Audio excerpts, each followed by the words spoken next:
Assalamualaikum warahmatullahi wabarakatuh.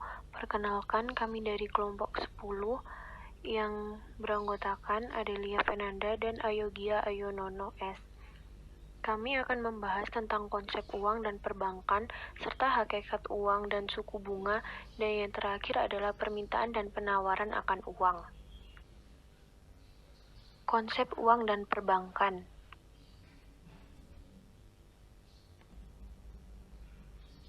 Sejarah uang. Sejarah uang dibagi menjadi 4 tahap. Yang pertama, tahap sebelum barter, yaitu setiap orang belum mengenal pertukaran dan berusaha memenuhi kebutuhan dengan usaha sendiri. Yang kedua, tahap barter, barang ditukar dengan barang lain. Yang ketiga, tahap uang barang. Benda-benda yang ditetapkan sebagai alat pertukaran adalah benda-benda yang diterima oleh umum. Dan yang terakhir, tahap uang kertas. Masyarakat tidak lagi menggunakan emas sebagai alat pertukaran. Sebagai gantinya, mereka menjadikan kertas bukti tersebut sebagai alat tukar. Pengertian uang. Uang adalah alat untuk memenuhi kebutuhan manusia. Pada awal peradaban, mata uang logam sudah menjadi alat pembayaran dan kemudian disempurnakan dengan uang kertas. Uang adalah media yang digunakan masyarakat untuk melakukan tukar atau menukar barang, jasa, atau faktor produksi. Menurut Keynes, ahli ekonomi, menyatakan bahwa uang merupakan salah satu bentuk kekayaan yang dipegang masyarakat selain dalam bentuk tabungan di bank, saham, atau surat berharga lainnya. Fungsi uang. Yang pertama, sebagai alat tukar. Uang sebagai alat tukar yaitu dengan adanya uang, seseorang bisa menukar dengan apa saja yang mereka inginkan. Yang kedua, sebagai satuan hitung. Uang sebagai satuan hitung yaitu dengan uang seseorang bisa menghitung kegunaan, kualitas, dan manfaat suatu barang dan jasa. Karena semakin mahal barang dan jasa, maka kualitas dan mutu barang dan jasa itu pun semakin baik. Yang ketiga dan yang terakhir, sebagai penyimpanan nilai. Uang sebagai alat penyimpanan, yaitu dengan adanya uang, kita bisa menabung, dan dengan uang juga kita bisa membeli emas, perak, dan lain-lain yang bisa kita simpan untuk kita gunakan di masa depan dan di saat kita membutuhkan. Jenis uang. Jenis uang berdasarkan jenisnya. Ada dua, yaitu uang logam dan uang kertas. Uang logam jenis uang yang dibuat dari bahan logam, emas, ataupun perak. Bentuknya mudah dikenali, nilainya tinggi dan stabil, tahan lama, dan dapat dibagi ke dalam satuan yang lebih kecil. Yaitu kedua, uang kertas. Uang yang terbuat dari kertas dengan standarisasi baku, biasanya pada uang kertas ini dapat ditemukan gambar dan jam khusus. Yang kedua, jenis uang menurut nilainya. Ada dua, uang penuh dan uang tanda. Uang penuh, uang yang memiliki nilai bahan dan nominal yang sama. Nominal uang yang tertera sama dengan nominal bahan dan proses pembuatan uang ini. Uang tanda, uang yang memiliki nilai bahan dan nominalnya berbeda. Misalnya, untuk membuat uang 2.000, biaya yang diperlukan adalah 1.000. Mata uang virtual, Bitcoin, adalah sebuah mata uang virtual untuk transaksi online. Syarat-syarat uang. Yang pertama, disukai oleh umum. Yang kedua, mudah disimpan. Yang ketiga, mudah dibawa. Yang keempat, mudah dibagi-bagi. Yang kelima, harus ada konduitas. Yang keenam, mempunyai stabilitas nilai.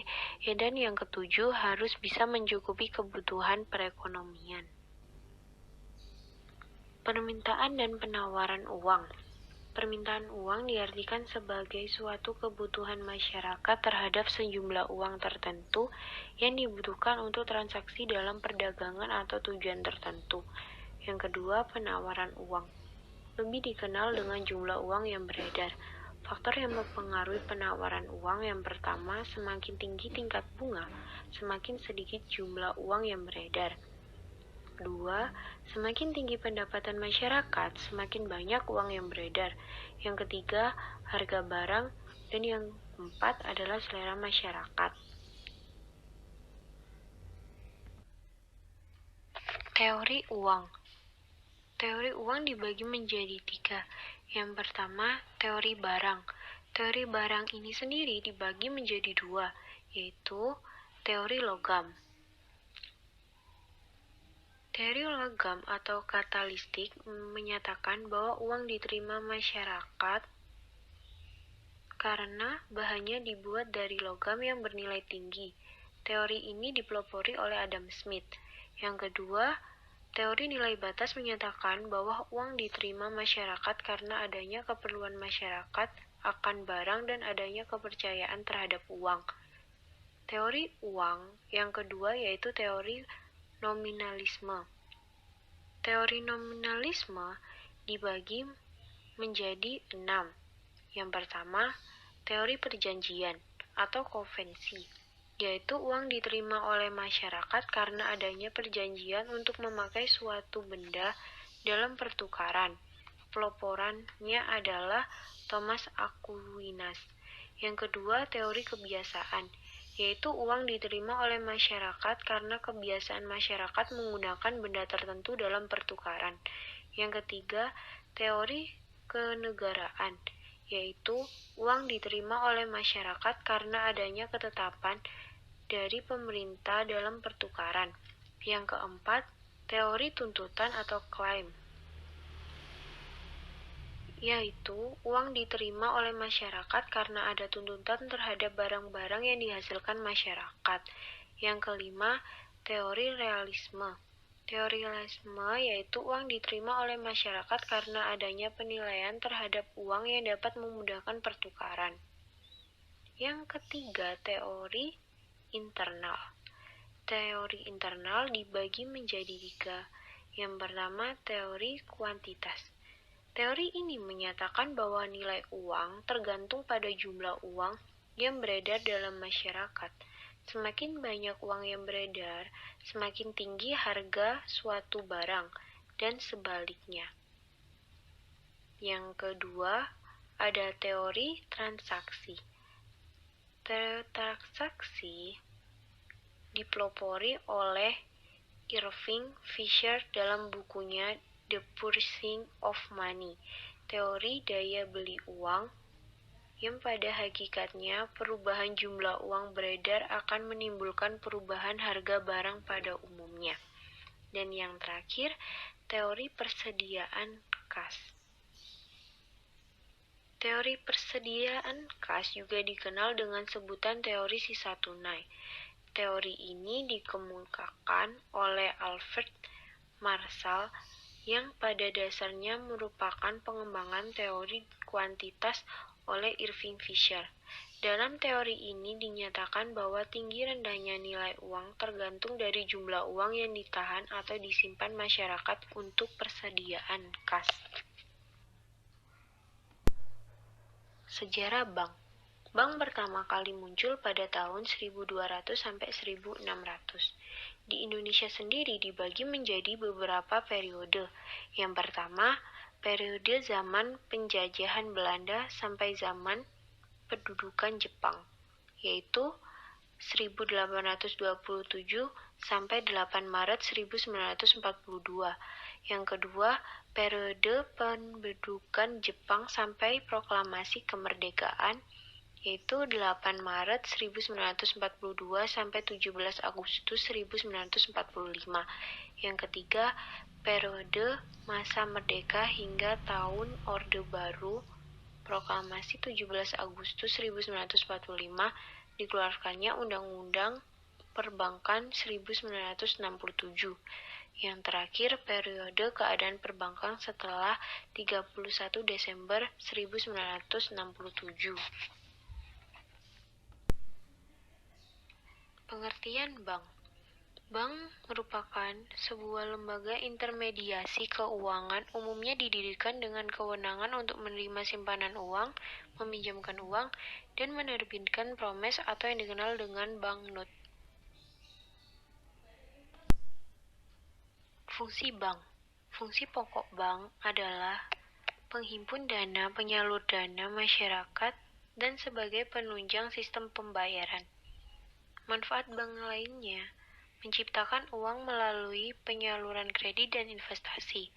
Yang kedua, menghimpun dana dan menyalurkan kepada masyarakat.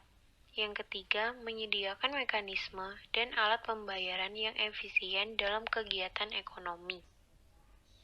Tujuan bank. Yang pertama, sebagai penyedia mekanisme dan alat pembayaran yang efisien. Yang kedua, menerima tabungan nasabah dan meminjamkannya kepada pihak yang membutuhkan dana. Fungsi bank. Yang pertama, secara umum fungsi bank adalah menghimpun dana dari masyarakat dan menyalurkan kembali kepada masyarakat untuk berbagai tujuan dan sebagai financial intermediary. Yang kedua, secara lebih spesifik, bank dapat berfungsi sebagai agen of trust, agen of development, dan agen of service. Macam-macam bank. Yang pertama, bank sentral.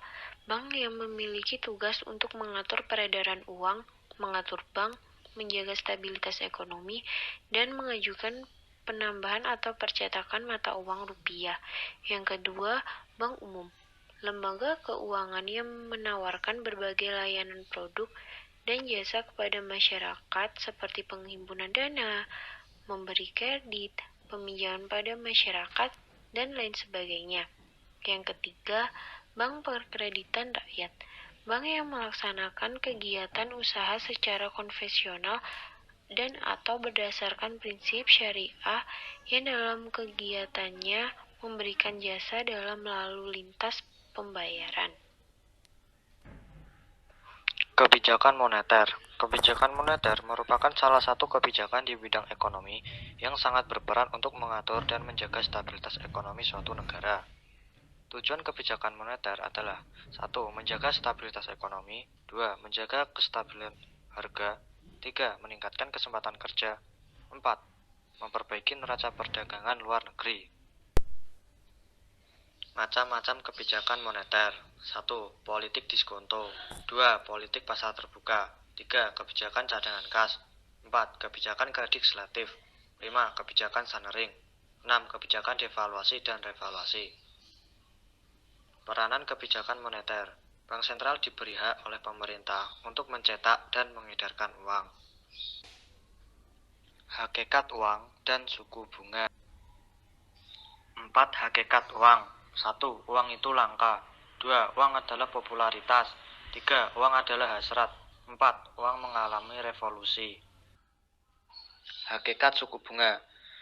Suku bunga adalah tanggungan pada pinjaman uang yang biasanya dinyatakan dengan persentase dari uang yang dipinjamkan. Suku bunga adalah tingkat bunga yang dinyatakan dalam persen dengan jangka waktu per bulan atau per tahun. Suku bunga dibedakan menjadi dua, yaitu 1. Suku bunga nominal adalah rate yang dapat diamati pasar.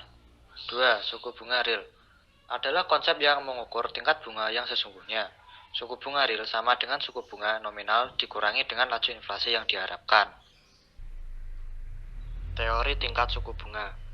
1. Teori klasik tabungan. Simpanan menurut teori klasik adalah fungsi tingkat bunga. Makin tinggi tingkat bunga, maka makin tinggi juga pada keinginan masyarakat untuk menyimpan dananya di bank. 2. Teori Keynes tentang suku bunga. Teori Keynes menyebutkan bahwa tingkat bunga ditentukan oleh permintaan dan penawaran uang. Menurut teori ini, ada 3 motif mengapa seseorang bersedia untuk memegang uang tunai, yaitu motif transaksi, berjaga-jaga, dan spekulasi. Permintaan dan penawaran akan uang. Permintaan uang. Permintaan uang adalah keseluruhan jumlah uang yang ingin dipegang oleh masyarakat dan perusahaan. Faktor yang mempengaruhi permintaan uang. 1. Meningkatnya kekayaan. 2. Pendapatan nasional mengalami perubahan karena besar kecilnya pembelanjaan negara.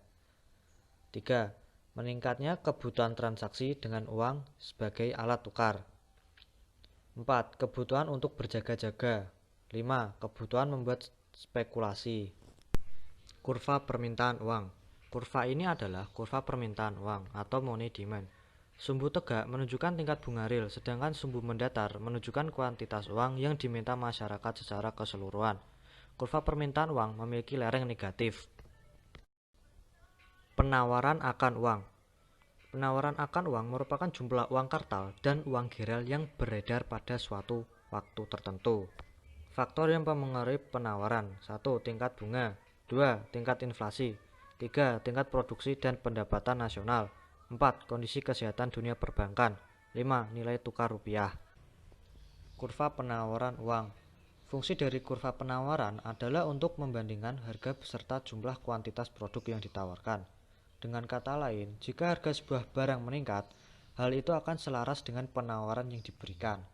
Penyebabnya ada dua, yaitu peningkatan harga lantaran permintaan dan peningkatan harga karena kenaikan biaya produksi. Sekian presentasi dari kelompok kami. Wassalamualaikum warahmatullahi wabarakatuh.